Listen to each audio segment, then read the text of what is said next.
we've discussed this nursing home argument before. And like the number one entity in nursing homes, if they know how to vet their partner, you know what I mean? And they know, I mean, I'm just trying to find the correlation between the statistics, you know, because I'm not going based off the men I know. Yeah, like black men, and men in general are like in nursing homes, you know, lonely at the end of their life because they're. So you hear that?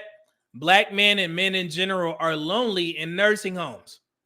So basically what these women are trying to do, they're trying to rebut Kevin Samuel's statement of buy a dog and die alone. Buy a dog and die alone.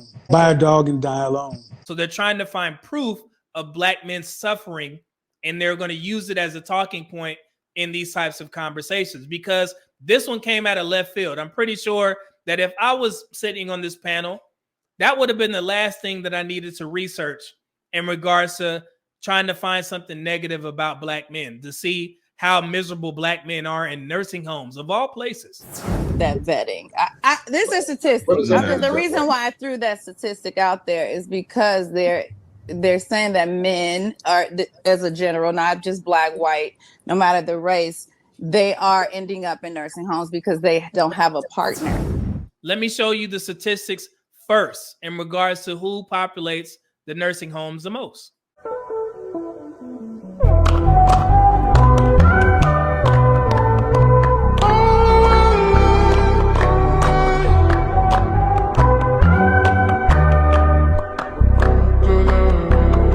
So this is from the website Place of Mom. This is very accurate. It's December 5th, 2023, most recently updated.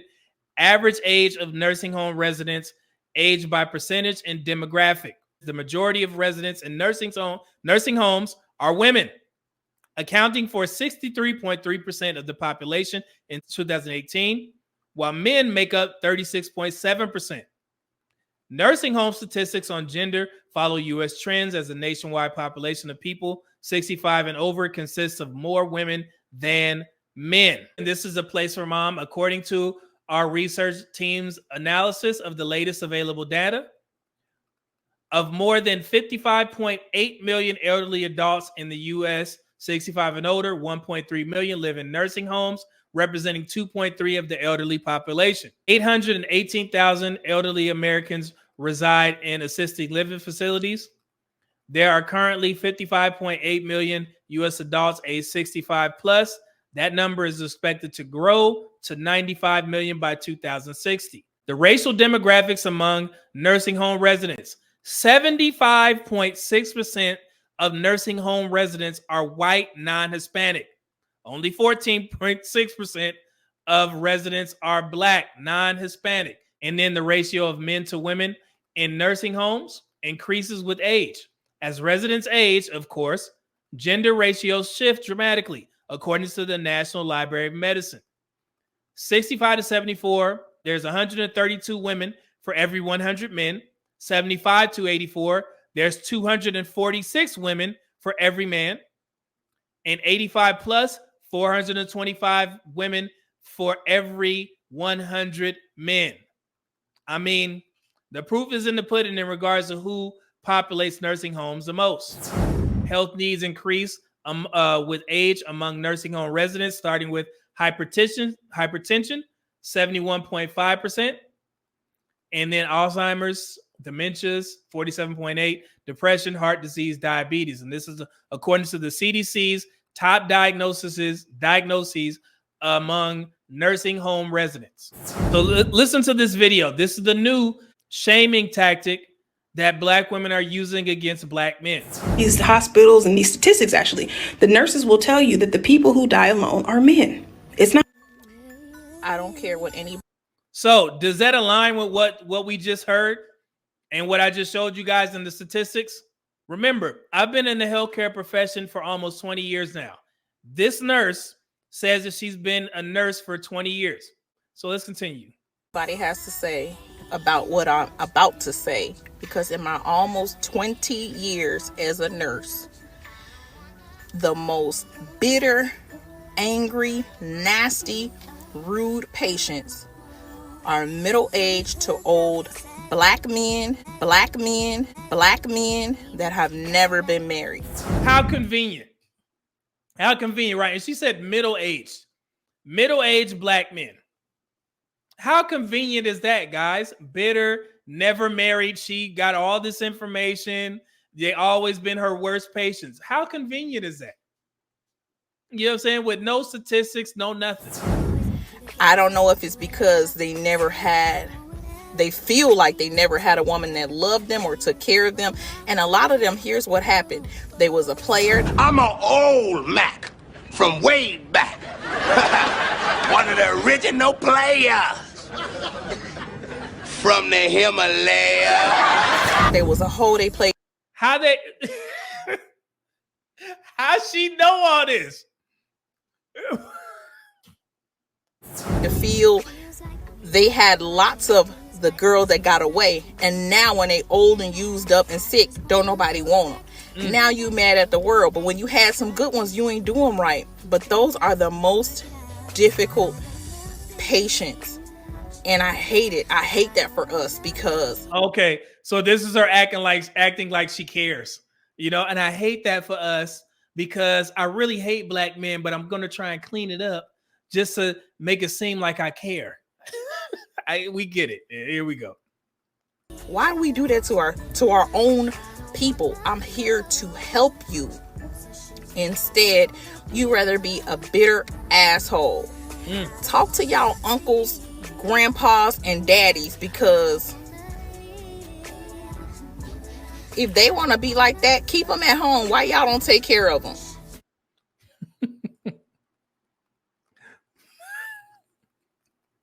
It's just so convenient how everything lines up with the talking points in these spaces. I mean, I wonder how she did that. I actually commented on this video. Somebody tagged me in it. I commented on the video. All I did was put one of those thinking emojis on there, and I typed, "Don't worry, black men, I got it." That's all I put. Within a minute, I was blocked. A minute. I was blocked, but luckily for me, I'd already saved the video so we could discuss it here. And that's why I don't get into conversations on TikTok, because I have a platform. I'll just bring it here. I don't think she knew that we could quantify the happiness of nursing home residents. Did y'all know that? To make sure that the healthcare is up to par or not. So before she made this video, it probably would have been wise of her to look at the research just to see this stuff before she made a fool of herself, and then I get wind of it, and we're here now. And for any black women that's trying to rebut Kevin Samuels' "buy a dog, die alone," and saying that no, it's not women, it's black men in particular, mind you. Okay. I love it. This is from the Oxford Academic, very reputable source, I might add. Why men fare worse. A mixed method study examining gender differences in nursing home resident quality of life. You see all those PhDs that peer reviewed. So you see this article and you're saying, what? Why men fare worse? Well, that basically says that she was right. Let's continue. I'm gonna stop there. So I'm gonna read a little bit for you guys, and this is based off of the same study. And I'm quoting, "Findings could differ based on regional or cultural context, whereas our quantitative sample was representative of NH nursing home residents in Minnesota overall. We purposely recruited a disproportionate number of Black, Indigenous people of color residents for this study, a qualitative aim. Similarly, the characteristics of NH's participating and the qualitative component differed from Minnesota facilities in general, with all 4 facilities located in urban areas. So they specifically went to urban areas and having a higher proportion of Black, Indigenous people of color residents than other nursing homes. Related to this, the facilities participating in this study, the qualitative component were selected based on the proportion of BIPOC residents for the parent study, rather than to identify why men reported lower quality of life scores than women. So it's basically saying that men scored lower in the quality of life. Let's continue. In this research, nursing home resident, family, and discharge satisfaction scores were examined from 4,000 participants. Wow. The data were collected in 2020 and come from 420 facilities. 420 nursing homes were surveyed. Is that a big enough pool of people to survey? I would say so. Satisfaction information came from the Core Q surveys, which include 23 individual questions, 4 of which can be combined to produce an overall satisfaction score. These Core Q nursing home surveys are endorsed by the NQF. Generally, lower overall satisfaction scores were found for family members compared to current residents or discharged residents. Look at this. Minorities, Black, Asian, Hispanic, had overall satisfaction score compared to whites. However, But wait, there's more. the differences were not significant at conventional levels. So there's a variable there. A notable exception was men who were Black, Indigenous, or people of color who participated in more group activities than white men. What? Particularly games and religious services. They also organized their own social activities more frequently.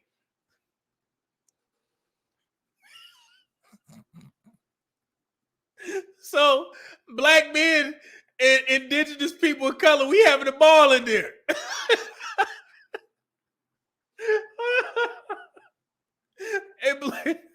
and black women running with this narrative like Black men ain't doing what they supposed to do. And they alone. And we not done. It's just so funny that the way they put it in there. Look. It said, wait. A notable exception. Our observation that Black, Indigenous, people of color, men were more likely than white men to engage in group activities could suggest different social norms and expectations related to social engagements.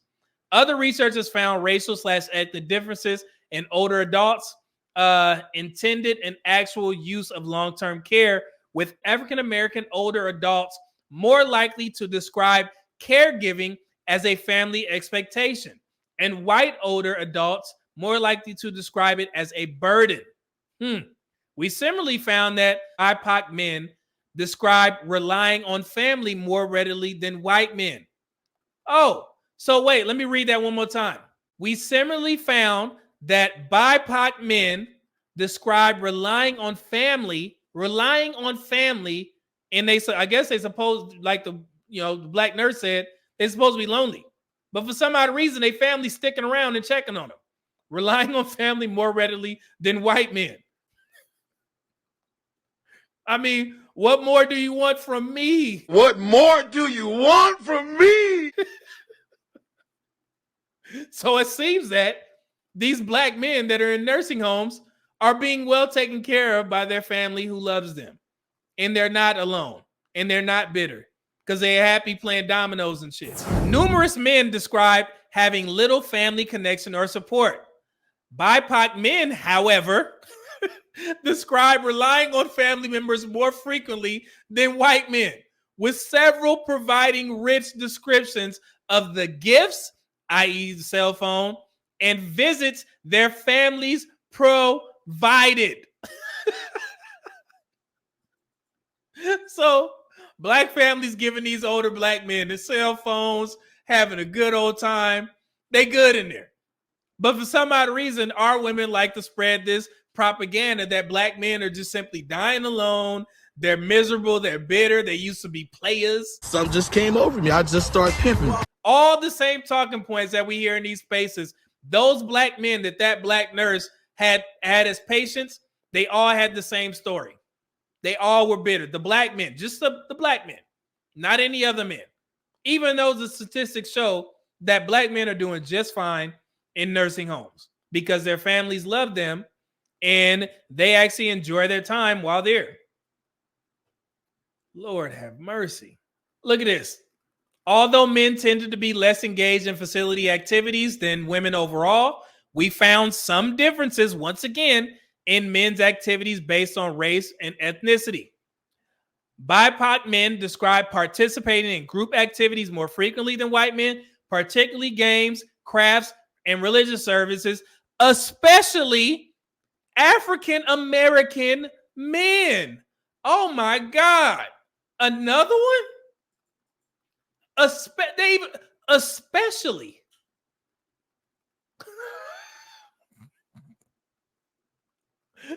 This is too easy. It's too easy, y'all. BIPOC men also more frequently describe organizing their own social activities, including the game groups described above. Jesus. This is actually an article. 5 reasons women need to plan for long-term care. Planning ahead for long-term care is important, but it's especially crucial for women. Here are 5 reasons why planning for long-term care is important for women.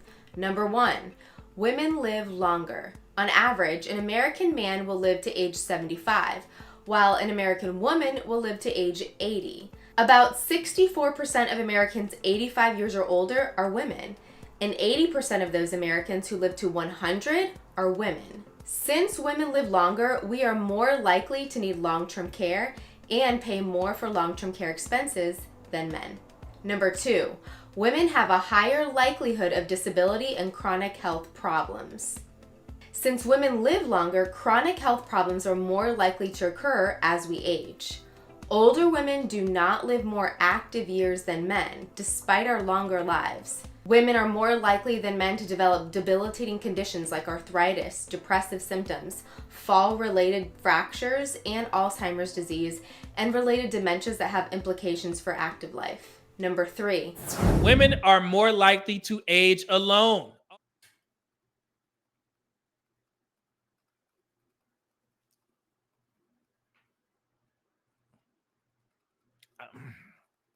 I didn't say it. Women are more likely than men to live alone in their old age. For some women, that's because they are widowed, divorced, or maybe, just maybe, they never married. Since they live alone, there's no one in their home to help them. Almost half, 45% of women over the age of 75 live alone. Shout out to Kevin Samuels.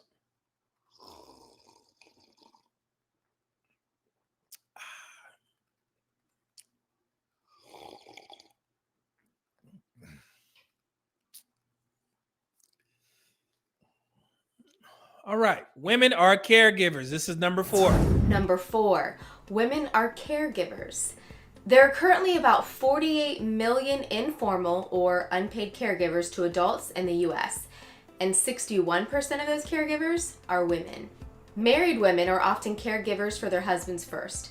By the time women become sick or unable to care for themselves, they are widowed and they need to rely on family members or professional caregiving services. So if you guys remember a while back when we were having the obesity discussion, I said that a lot of black women take on the burden of taking care of their mothers if their mothers become morbidly obese.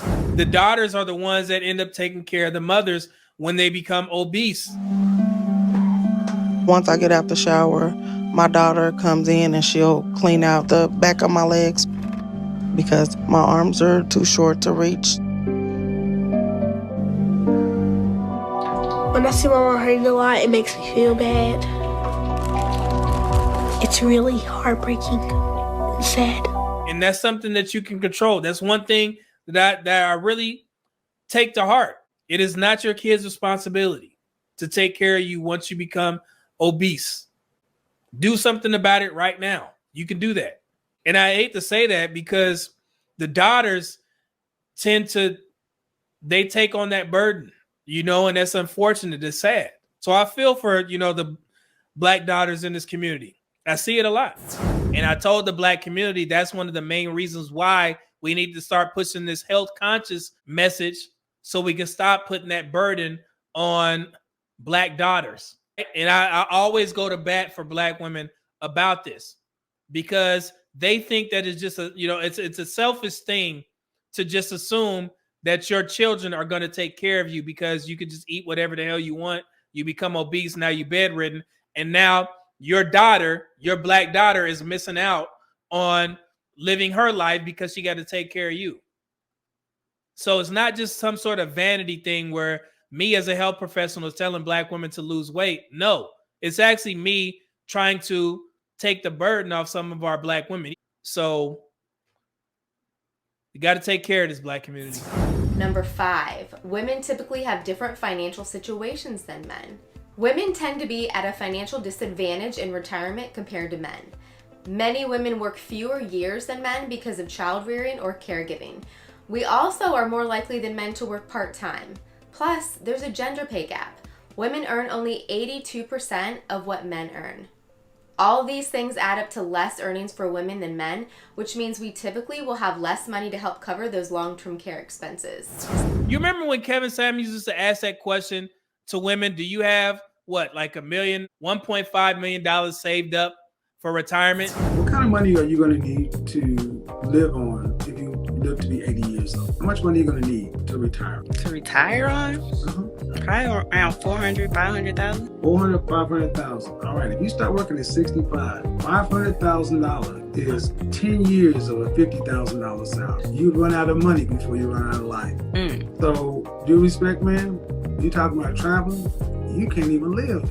That's why I mean, you ladies don't do math well in these situations. And I don't want to ask your current salary, but I know you're not making $400,000 a year. No. You got that saved up? This is the reason why. Because of the financial situations. So that's another reason why women need to be focused on making sure they have a nest egg. Because I hear y'all talking about this 4B movement and staying single and never having children and don't want to get married. If you're going to take all those things off the table, then just make sure you got your money right because you're going to need it when you get older. Reason to plan. Elderly women, highly vulnerable to poverty. Y'all hear that? Elderly women are more likely than men to run out of resources in later life. Divorced or separated women are the most vulnerable because they have lower incomes and fewer resources. The share of elderly women living in poverty is 37% for divorced or separated, 28% for widowed, 22% for never married, and 10% for married. So 37% is the highest, and that represents the divorced women. So there are some drawbacks to women initiating all those divorces and, us being at 50% in the U.S. population of divorces. So, I mean, I don't care about the preferences. You can say you want to stick it to the men and not have their children and you want to be single and travel the world. Have fun. Just make sure you take care of what you need to take care of. Some woman on somebody's channel was saying that there's a lot more 40-year-old black men in nursing homes. So I was talking to one of my girlfriends who's she owns a senior home, and because I really want to open one, so me and her always talking back and forth about little stuff, and she was saying that the population in one of her nursing homes in New York, I think she was like, it's men between the ages of 47 to like 58. And stop all that goddamn lying. Something like what you said in the comments. And I was like, I wonder why. She said a lot of them never took care of their kids, so they end up getting real sick, stroke, heart attacks, or whatever, and they can't function. So they had to go to nursing homes because they didn't do right. They're in there because they didn't take care of their kids? Really? Well, my mama sent me this TikTok of this man saying, I never thought I was going to be sick. I'm just 45 and I'm sick. And, I've been a player my whole life, so I ain't never think I needed a wife to take care of me. And that's how a lot of them think. A lot of them feel that they're supposed to be players and, they don't think about who's going to take care of me if I get sick or even when I... Stop all that goddamn lying. This is 16.5% of nursing home residents are under 65. Right here.